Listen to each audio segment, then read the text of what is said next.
आप लोग? उम्मीद करता हूँ आप लोग बहुत अच्छे होंगे। मैं शिवम शुक्ला आपके अपने YouTube channel vision coaching class में स्वागत करता हूँ। तो आज हम सीखने वाले हैं कि प्रतिरोध क्या होता है। जैसे हमने करंट फ्लो सीख लिया, करंट इलेक्ट्रिसिटी पढ़ रहे हैं, हमने अफवाह वेग के बारे में डिस्कशन की, अफवाह वेग और करंट में रिलेशन क्या होता है इसके बारे में डिस्कशन की। आज हम पढ़ेंगे रेजिस्टेंस। ये रेजिस्टेंस क्या होता है मैं आपको बता दूं। हर वो क्षण आप कुछ भी करोगे लाइफ में तो उस हर चीज का विरोध होता है, यानी आपके लाइफ में हर जगह रेजिस्टेंस है, इस बात को आप ध्यान दो। तो उसी प्रकार जब इलेक्ट्रॉन फ्लो होगा क्या आसानी से जा सकता है? तो यहाँ पर ध्यान दो, हमारे पास इलेक्ट्रॉन है, ये देखो ढेर सारे इलेक्ट्रॉन है, ये चलना शुरू की। क्यों चलना शुरू की? क्योंकि मैंने यहाँ पर बैटरी लगा दिया। अब इलेक्ट्रॉन जब चलेंगे ना तो आपको पता है इनके रास्ते में कौन आएंगे? कर्नल। एक कर्नल है बॉर्डर वाले होते हैं। प्रोटॉन को जब इलेक्ट्रॉन छोड़ के चला जाता है एक, तो इसको कर्नल कहा जाता है। क्या कहा जाता है? मतलब ये दिलजला हो जाता है, इसको नफरत हो जाती है लोगों से, तो ये रुकावट पैदा करता है। यहाँ ध्यान दो, अभी इलेक्ट्रॉन आएगा क्योंकि ये फोर्स कर रहा है तुम इधर, तो बार बार इसको टकराना पड़ेगा क्योंकि इसमें लार्ज नंबर ऑफ में इलेक्ट्रॉन भी है और उतने ही अमाउंट में इसमें क्या है बेटा? नाभिक भी है प्रोटॉन के। जब ये इलेक्ट्रॉन यहाँ से चलेगा इधर से इधर आएगा तो इसको बार बार टक्कर का सामना करना पड़ेगा, और जब ये टकराएगा इलेक्ट्रॉन कर्नल से तो इसकी जो स्पीड है वो घट जाएगी, और वो स्पीड एक छोटी सी स्पीड होती है जिसका नाम क्या होता है बेटा? अफवाह वेग, जिसे अनुगमन वेग कहते हैं, बीडी। उसका मान कितना होता है? बीडी बीडी का मान कितना होता है बेटा? 10⁻⁻⁴ मीटर पर सेकेंड। ये तो होता है। ये कौन सा वेग है? औसत ऊष्मीय वेग। इलेक्ट्रॉनों का औसत ऊष्मीय वेग जब इनके ऊपर बैटरी लगा दिया जाता है तब होता है। इसको बहुत अच्छे से आपने पढ़ा है। तो यहाँ ध्यान दो, जब ये इधर आएगा तो बार बार विरोध होगा, तो इसकी स्पीड यानी इलेक्ट्रॉन की जो फ्लो होने की दर है, बहने की दर है, वो घट जाएगी। अभी तुम्हें बताओ, मैं तुम्हें एक बाइक दे रहा हूँ और मैं कह रहा हूँ कि तुम्हें अपनी बाइक मार्केट में चलाना है, और मैं इनको देख रहा हूँ ये बाइक आउट ऑफ मार्केट चलाएंगे जहाँ हाईवे पे, तो दोनों की स्पीड में अंतर रहेगा। मार्केट में जब आप बाइक चलाओगे तो आपके कोलिजन होने के चांसेस बहुत है।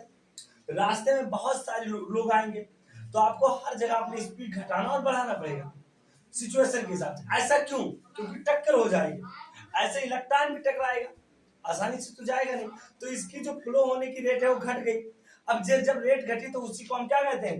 रेजिस्टेंस कहते हैं। यानी किसी चालक का वह गुण जो धारा प्रवाह का विरोध करता है। यानी विरोध का मतलब ये नहीं कि तो रोकता है, मतलब वो कहता है कि तुम तो जा तो रहे हो लेकिन हमारे हिसाब से जाओगे आप, तो उसे चालक का क्या कहते हैं? उसे प्रतिरोध कहते हैं। इसको आर से लिखते हैं। यानी किसी चालक का वह जो इलेक्ट्रॉन के फ्लो होने का क्या करे? अपोज करे। क्या होता है? The opposing motion of flow of electron inside a conductor is known as resistance. Conductor के अंदर इलेक्ट्रॉनों के फ्लो का अपोज करे, उसे हम क्या कहते हैं? रेजिस्टेंस कहते हैं। माना चालक के सिरों पर विभवांतर भी आरोपित करने में उसमें आई धारा प्रवाहित हो, तो प्रतिरोध क्या होगा? 10⁻⁻⁴ मीटर पर, नहीं प्रतिरोध नहीं, ये तो अफवाह वेग है सारी। उसमें आई धारा प्रवाहित करने पर प्रतिरोध आर बराबर होता है V/I। अब कुछ बच्चे कहेंगे ये ओम का नियम है। ओम का नियम में आर नियत होता है, यहाँ आर कांस्टेंट नहीं है, इस बात को ध्यान देना। आर कांस्टेंट ओम के लिए मैं फिर दिला दूंगा आर कब कांस्टेंट होगा, कम नहीं होगा। तो आर बराबर क्या होगा? V/I। यहाँ एक बात और समझो, आर ना तो बी पर डिपेंड करता है ना तो आई। कैसे? आप अगर इसका वोल्टेज बढ़ाओगे तो उसी रेशियो में धारा बहेगी। यानी धारा जो होती है वोल्टेज पर डिपेंड करती है। आपने वोल्टेज बढ़ाया तो धारा, क्योंकि अफवाह वेग आपने कल देखा है, बीडी प्रोपोर्शन क्या आया था? V/I। याद करो कल वाले फार्मूले में आया था ना, क्या फार्मूला क्या था? याद करो, E/M/V क्या था? टाउ याद नहीं? एल नीचे से सर क्या था? E/M क्या था यार? E capital EV/ml into tau. ये तो आया था। ये कौन सा आया था? BD बराबर ऊपर याद? टाउ। हाँ टाउ ऊपर ही। तो यहाँ पर BD पे ये जो BD है हमारा, किस पर? वोल्टेज पे डिपेंड कर रहा है। यानी वोल्टेज बढ़ाओगे तो BD बढ़ेगा, और अगर BD बढ़ेगा तो आप I बराबर क्या पढ़ा था? NE/BD पढ़ा था। तो जब BD बढ़ेगा तो I भी बढ़ेगा। यानी आई बढ़ेगा बीडी के कारण, बीडी बढ़ेगा बी के कारण। तो यानी जितना वोल्टेज बढ़ाओगे उतना करंट भी क्या होगा, बढ़ेगा। और जब करंट बढ़ेगा और वोल्टेज, तो इनका जो रेशियो होगा वो हमेशा क्या होगा, फिक्स एक वैल्यू आएगी। इसलिए जो रेजिस्टेंस होता है वो ना तो बी पर डिपेंड करता है, उसी प्रकार जैसे याद करो कैपेसिटर, तो कैपेसिटर ना इस पर डिपेंड करता था ना इस पर डिपेंड करता, समझ गए ना। तो रेजिस्टेंस क्या है, एक अदिश राशि है, इसका मात्रक ओम या वोल्ट पर एम्पियर होता है, समझ गए ना। रेजिस्टेंस का केवल और केवल काम है कि कंडक्टर में करंट के फ्लो का क्या करे, अपोज करे। तो कंडक्टर में ये रेजिस्टेंस कम होता है और वही इंसुलेटर में बहुत ज्यादा होता है। सेमीकंडक्टर में इन दोनों के बीच में होता है, समझ गए ना। इसीलिए जो वुड्स होती हैं, लकड़ियां होती है, उसमें करंट फ्लो नहीं हो पाता। क्यों? क्योंकि उसके इलेक्ट्रॉन फ्रीज होते हैं।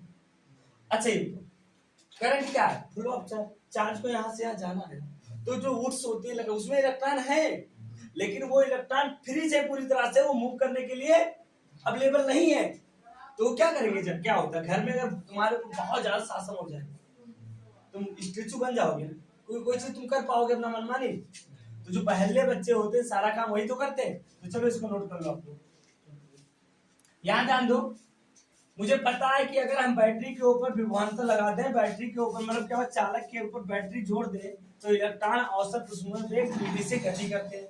अब ध्यान दो, अगर इलेक्ट्रॉनों का अपव्यय वेग बीडी हो तो उसमें कल धारा बराबर क्या आता है, आई बराबर बी ना। यानी आई बराबर क्या आता है, बी डी ई एन ए।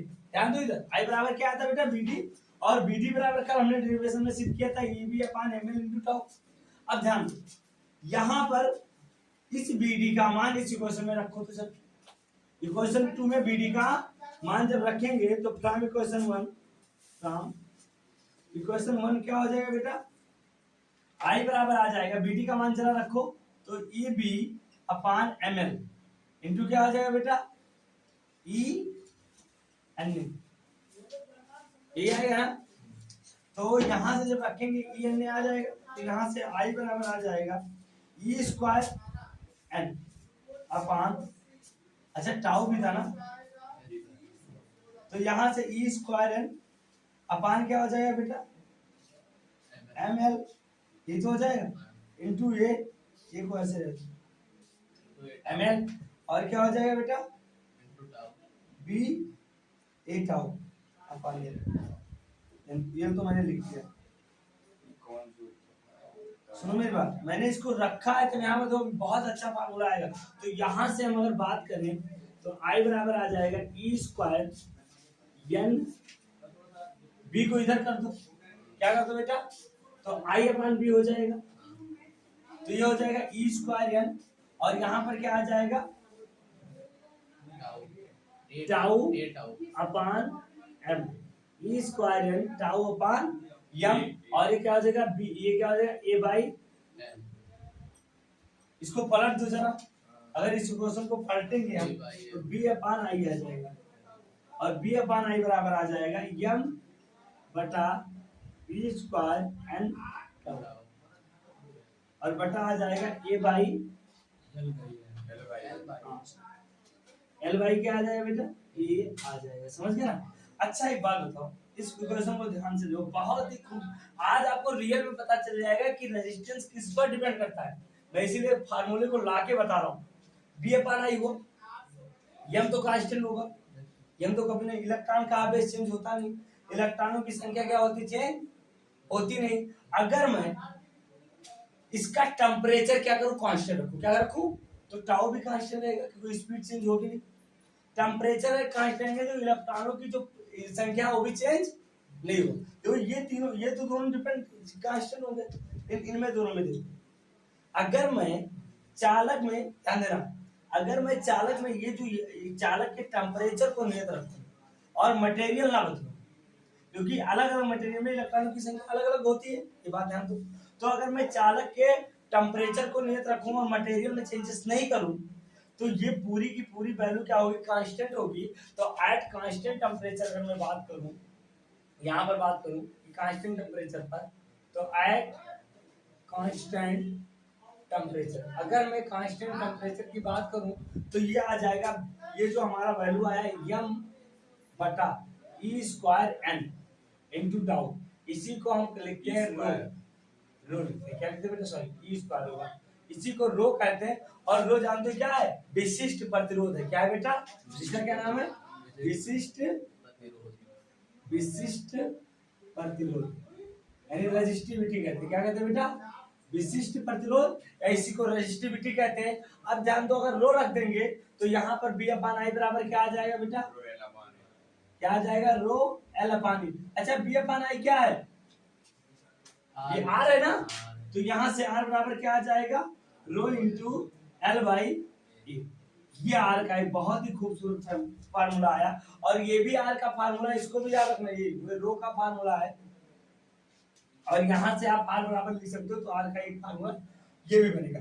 अब ध्यान दो, अब रो आर किस पर डिपेंड करता है, ये जो रो है ना रेजिस्टिविटी, ये केवल और केवल मैटर पर डिपेंड करता है, किस पर, और टेम्परेचर, यानी इसका मैटर, जैसे तो कॉपर का चाहे 1 हाथ का वायर हो, चाहे 10,000 हाथ का वायर हो, यानी चाहे 1 मीटर का वायर हो, चाहे 10,000 मीटर का वायर हो, लेकिन कॉपर का अगर वायर है तो उसका रो क्या होगा, कांस्टेंट होगा, यानी पर्टिकुलर मटेरियल के लिए रो की वैल्यू क्या होगी, कांस्टेंट होगी। तो अगर मैं केवल एक कॉपर का तार लूं तो आर किस पर डिपेंड करेगा, केवल एल बाई ए पर। अब मैं इसका भी फील दिला दूं, ये अगर सड़क चौड़ी तो तुम्हें जाने में आसानी होगी, रुकावट कम आएगी। अगर पुराने बाजार की गली में चले जाओ, नई बाजार में, तुम समझ ही जाओ।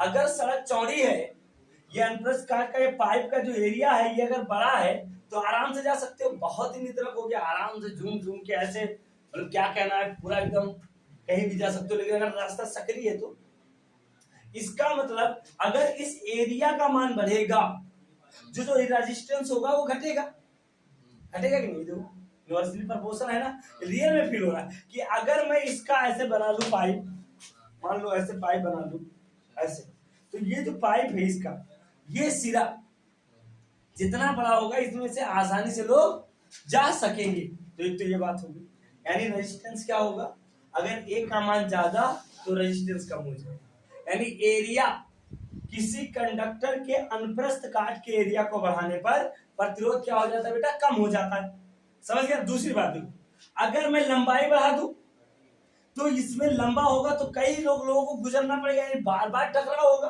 क्योंकि रास्ता लंबा तो कई लोग मिलेंगे, जितना लंबा उतने ही लोग मिलेंगे, पतला हो और लंबा हो। अब तुम बताओ, तो अगर तुमको पता होगा कि जब तुम यहाँ से चौक से और वहां जाते हो चुंगीनाका तक, ध्यान दो, तो उसमें क्या होता है, तुमको बहुत लोग मिलते हैं, यानी वहां से वहां तक आपका विरोध होता है। अगर ऐसे एरिया बढ़ जाए तो विरोध और बढ़ जाएगा, उसके बाद अपने आप को तुम क्या करते हो, रिलीफ फील करते हो, वहां से निकलते हो, चलो ठीक है, फैक्ट्री से आगे जाते हो तुम कहते हो अब सुकून है। तो अगर ये रास्ता पतला होगा और लंबा होगा तो प्रतिरोध क्या होगा, लंबा होगा तो जितने ही लोग मिलेंगे, अगर रास्ता छोटा, इसकी लंबाई कम, तो कम लोग मिलेंगे। तो यहाँ दो चीज आपने देखा कि अगर तार की लंबाई बढ़ जाए, तो ये बताओ पतले तार में प्रतिरोध ज्यादा होगा कि मोटे तार में, करंट सबसे ज्यादा किसमें लगता है, मोटे तार में। अब पतले सुनो में वो तो लगेगा दोनों में, जो 11,000 वोल्टेज वाली वायर है देख रहे हो, और जो घर तुम लोग उसमें लगाते हो चार्जिंग करने वाले वायर, उसको भी देख रहे हो, चार्जिंग वाले वायर को छू और 11,000 वोल्टेज, तो सबसे ज्यादा करंट किसमें लगेगा, बता ही नहीं पाओगे, छूने के बाद तुम ही बुझ जाओगे। तो यहाँ पर देखो, यानी वायर अगर मोटा होगा, इसीलिए कहते हैं घर में लोग कहते हैं कि यह मोटे वायर का प्रयोग करो, तो इससे क्या होगा, रेजिस्टेंस कम होगा, बिजली कम खर्च होगी। यानी वायर मोटा तो प्रतिरोध कम, और विरोध करने वाला कम तो धारा आराम से बहेगी, यानी ये जल्दी, जो पतला तार होता है वो जल्दी हीट हो जाता है बजाय मोटे तार के, समझ गए ना।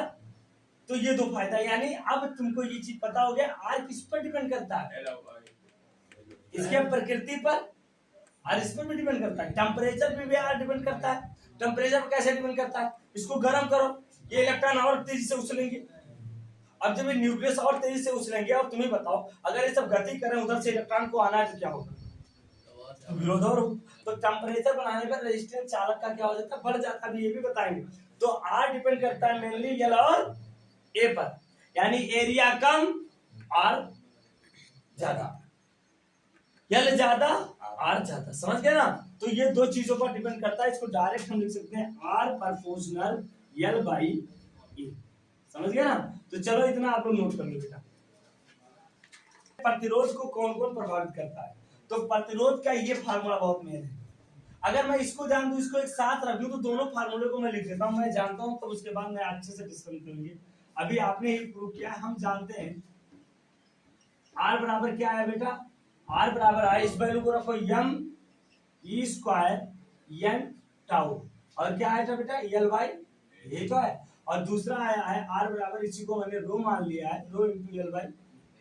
अब ध्यान, अगर मटेरियल समान है, या आयरन का है या कॉपर का है, किसी का है, और टेम्परेचर को हमने फिक्स कर दिया है, क्या कर दिया है, तो जब मटेरियल समान है और टेम्परेचर फिक्स है, तो ये जो वैल्यू है ये कांस्टेंट हो जाएगी, यानी ये कब कांस्टेंट होगी, रो जानते हो कांस्टेंट कब होगी, रो बराबर M E square N tau. जान दो क्या होगा, जब क्या होगा बेटा, टेम्परेचर ये कांस्टेंट होगा, ये कांस्टेंट होगा, कैसे होगा कांस्टेंट, इफ मैं मान लूं कि टेम्परेचर क्या है बेटा, कांस्टेंट है, यानी नियत है, लिख देता हूं, नहीं तो आप कंफ्यूज हो जाओगे, टेम्परेचर नियत है, और दूसरी बात क्या है, मटेरियल पदार्थ, क्या बेटा पदार्थ भी क्या है, नियत है, यानी पदार्थ को हम नहीं बदल रहे।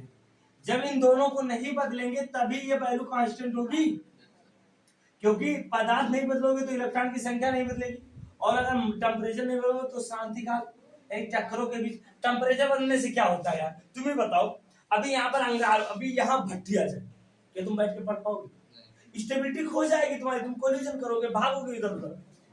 तो टेम्परेचर जब बढ़ता है ना, तो ऐसे मेटल के अंदर के इलेक्ट्रॉनों की उछल पुछल बढ़ जाती है, गर्मी बढ़ जाती है, और जहां पर जब उनकी एनर्जी आ जाती है, काइनेटिक एनर्जी, तो जानती है, तो वो किसी को गिरेंगे थोड़े, टकराएंगे, चाहे सर फोटो, चाहे छोटे बच्चे देखो बाइक आ जाता, देखते हो, उनको नहीं पता एक्सीडेंट होने के बाद क्या होगा, फर्क नहीं पड़ता, झुकेगा नहीं, सारा चलता ही रहेगा, यही तो कहते हैं। तो यहाँ पर पहला पॉइंट डाल दो, पहला है कि प्रतिरोध जो होता है किसी चालक का प्रतिरोध, अब ये नियत हो गया तो किस पर डिपेंड करेगा, आर बाई एल, यानी अगर ये नियत हो गया तो आर प्रोपोर्शनल क्या हो जाएगा बेटा, एल बाई ये, समझ गए ना। तो किसी चालक का प्रतिरोध, पहली बात क्या हो गया, किसी चालक का जो प्रतिरोध है, प्रतिरोध वह चालक के लंबाई के क्या होता है बेटा, समानुपाती होता है, चालक के लंबाई के समानुपाती होता है। किसी चालक का प्रतिरोध क्या होता है बेटा, चालक के लंबाई के समानुपाती होता है, अर्थात लंबाई बढ़ाने पर प्रतिरोध बढ़ जाता है, लंबाई बढ़ाने पर प्रतिरोध बढ़ जाता है, लंबाई बढ़ाने पर प्रतिरोध बढ़ जाता है। पहली बात ये हो गई, जैसे तुम्हारा, तुम ही लोग ऐसे हो, जैसे जैसे लंबाई बढ़ती है तुम्हारी, वैसे वैसे तुम्हारा भी प्रतिरोध बढ़ जाता है। पहले मम्मी से डरते थे, पापा से भी नहीं डरते, ये तो हो रहा है। दूसरा बात क्या है, यानी यहाँ हम लिख सकते हैं आर प्रोपोर्शनल ईयर, पहली बात। दूसरा कह रहा है कि अगर क्षेत्रफल जो इनवर्सली प्रोपोर्शनल है, यानी चालक का जो प्रतिरोध है वो क्या है बेटा, चालक का प्रतिरोध क्षेत्रफल, ये कौन सा क्षेत्रफल है, अनुप्रस्थ काट है, क्या बेटा, लंबवत। चालक का प्रतिरोध क्षेत्रफल के क्या होता है, व्युत्क्रमानुपाती होता है, क्या होता है बेटा, व्युत्क्रमानुपाती होता है, अर्थात क्या हो जाएगा, क्षेत्रफल बढ़ाने पर चालक का प्रतिरोध क्या हो जाता है बेटा, बढ़ जाता है, क्षेत्रफल घट जाता है, सॉरी। तो क्षेत्रफल बढ़ाने पर क्या हो जाएगा, आता क्षेत्रफल बढ़ाने पर प्रतिरोध क्या हो जाता है बेटा, प्रतिरोध घट जाता है, समझ में आ गए ना। यानी आर प्रोपोर्शन क्या हो जाएगा, 1/, ये। इन दोनों पॉइंट पे बात कर लेना, बहुत इंपॉर्टेंट बात है, इस बात को ध्यान देना, ठीक है, इतना नोट कर लो, नोट करो। एक चालक तार ले रहे हैं, ये हमारा चालक तार है, प्यारा सा, ये थोड़ा सा क्या है बेटा, मोटा तार है। इस समय इस तार का जो क्षेत्रफल है वो ये है, और इसकी लंबाई क्या है बेटा, इसका जो वो है क्या बोलते हैं, विशिष्ट प्रतिरोध वो रो है, और इसका जो प्रतिरोध है वो R है। एक चालक मैंने ले लिया, पहला चालक। अब मैंने इसके साथ छेड़खानी किया और मैंने इसको खींच दिया। तार वही है, तार को हमने क्या कर दिया, खींच दिया। क्या कर दिया बेटा, तार को खींच दिया। अब तार को खींचेंगे तो तार क्या हो जाएगा, लंबा होगा तो पतला भी होगा। ये काम तो दोनों साथ होता है, तुम ये चीज करके देख सकते हो। अगर तुम तार को खींचो, और मैंने कितना खींचा, तार को हमने 2 गुना कर दिया। क्या करिए, खींचकर 2 गुना कर दिया। ये लंबाई L थी, ये लंबाई क्या होगी, इसको तो माप ही सकते हो। लेकिन क्या इसका प्रतिरोध बदलेगा, विशिष्ट प्रतिरोध बदलेगा नहीं, तो तार तो वही है, तो इसका विशिष्ट प्रतिरोध वही रहेगा। लेकिन अब इसका क्षेत्रफल बदल जाएगा और इसका और क्या बदल जाएगा बेटा, प्रतिरोध बदल जाएगा, नया प्रतिरोध। तो यहाँ पर मैं इस बात को लिखता हूँ, माना किसी तार की लंबाई L को खींचकर 2 गुना करने पर नया प्रतिरोध क्या होगा बेटा, नया प्रतिरोध R डैश हो जाता है, R डैश हो जाता है। समझ गया। अब यहाँ ध्यान दो, मैंने इसको नया कर दिया। अब यहाँ पर बात समझना। अच्छा मतलब ठोस की एक कॉन्सेप्ट है, कंजर्वेशन ऑफ वॉल्यूम। पढ़े हो ना कि ठोसों के आयतन सदैव नियत रहते हैं। ठोसों के आयतन, तुमको अगर मैं कोई चीज दे दूं, कोई मैंने आपको दे दिया, पनीर दे दिया, तुम चाहे उसको दबा के गोला बनाओ, चाहे उसको पीसों में काट दो, लेकिन उसके वॉल्यूम में फर्क नहीं पड़ेगा। यानी वॉल्यूम चेंज नहीं होता है, आकार चेंज कर सकते हो, कुछ भी चेंज कर। आपने जब मैथ पढ़ते थे, याद करो, कहते थे एक बड़ा सा गोला है, उस गोलों को पिघलाकर छोटे छोटे 10 गोले बनाए गए, तो वॉल्यूम कभी चेंज, तो इनका वॉल्यूम कभी चेंज। तो कंजर्वेशन ऑफ वॉल्यूम यानी क्या होता है, ठोसों का क्या होता है, आयतन नियत होता है। क्या होता है बेटा, ठोस का हम जानते हैं, कहां से लगाने जा रहे हैं, हम जानते हो, अभी रुको, हम जानते हैं क्या होगा, कितना होगा मैं बता। हम जानते हैं ठोस का आयतन क्या होता है, ठोस का आयतन नियत होता है। क्या होता है बेटा, नियत होता है। तुमको हम चाहे जहां पर लेकर जाएं, आपके आयतन में परिवर्तन नहीं होगा। आकार और आकृति बदलने से आयतन पर कोई प्रभाव नहीं पड़ता है। अब यहाँ पर ध्यान दो, पहले तो यहाँ पर क्या हो जाएगा, यानी इसका आयतन V1 है, तो V1 बराबर क्या हो जाएगा V2, क्योंकि इन दोनों के आयतन तो चेंज होंगे नहीं। ठोसों कंजर्वेशन ऑफ वॉल्यूम होता है कॉन्सेप्ट। चलो, तो इसका आयतन क्या होगा बेटा, एरिया इंटू लंबाई। इसका आयतन क्या हो जाएगा, एरिया इंटू लंबाई कितना हो गया 2L। तो यहाँ से L से L कट गया। अच्छा, एरिया कितना आ गया, A डैश बराबर A/2। आया कि नहीं है, आया कि नहीं आया एरिया, A डैश बराबर A/2। तो लंबाई 2 गुना करने पर एरिया क्या होगी, आधी होगी। अच्छा, पहले प्रतिरोध कितना था जरा बताओ मुझे। तो पहले R बराबर था रो इंटू L/A। दूसरा प्रतिरोध, नया प्रतिरोध R डैश बराबर क्या आ गया, रो नहीं, विशिष्ट प्रतिरोध क्यों चाहिए, तो पदार्थ तो बदल नहीं रहे ना। तो रो बराबर क्या हो जाएगा 2L अपान क्या हो जाएगा A डैश। पहले ये डैश रखा है तुरंत। अब यहाँ पर रो इंटू 2L अपान क्या हो जाएगा A/2 हो जाएगा। अच्छा, ये ऊपर जाएगा तो यहाँ से R डैश क्या निकलेगा जरा बताओ मुझे। R डैश बराबर आ जाएगा, रो नहीं बेटा, R डैश बराबर हो जाएगा 2 जा 4 रो L/A। अच्छा, ये है क्या, ये R है ना, तो यहाँ से R डैश बराबर क्या हो गया R4 इंटू R। अब देखो 4 को क्या लिख सकते हो जरा बताओ मुझे। 4 को यहाँ से लिख सकते हैं R डैश बराबर 2 स्क्वायर इंटू R। यानी ये क्या है, हमने लंबाई को 2 गुना खींचा तो प्रतिरोध 2 स्क्वायर गुना हो गया। अगर हम तार के लंबाई को n गुना खींचेंगे तो प्रतिरोध क्या हो जाएगा, n स्क्वायर अपान। ये भी तो कह सकते हैं प्रतिरोध 4 गुना होगा। हाँ सुनिए, मैं बता रहा हूँ, मैंने कहा कि अगर तार की लंबाई को 2 गुना करने पर प्रतिरोध कितने गुना हुआ, 2 स्क्वायर गुना, 4 गुना, 4 गुना मतलब 2 स्क्वायर। इसको तुम उससे रिलेट करो, n गुना। अगर मैं तार की लंबाई को n गुना खींचू तो n स्क्वायर गुना, तो नया प्रतिरोध क्या हो जाएगा। n square. अगर अब यहाँ पर लिख दूं, अतः देखो, अतः तार को n गुना खींचने पर लंबाई कितनी हो जाए, वो नया प्रतिरोध क्या हो जाएगा बेटा, नया प्रतिरोध तार को n गुना खींचने पर नया प्रतिरोध R डैश बराबर क्या हो जाएगा, n स्क्वायर इंटू R। इस बात को आपको ध्यान देना है, इसे अच्छे से नोट करो बेटा, नोट करो।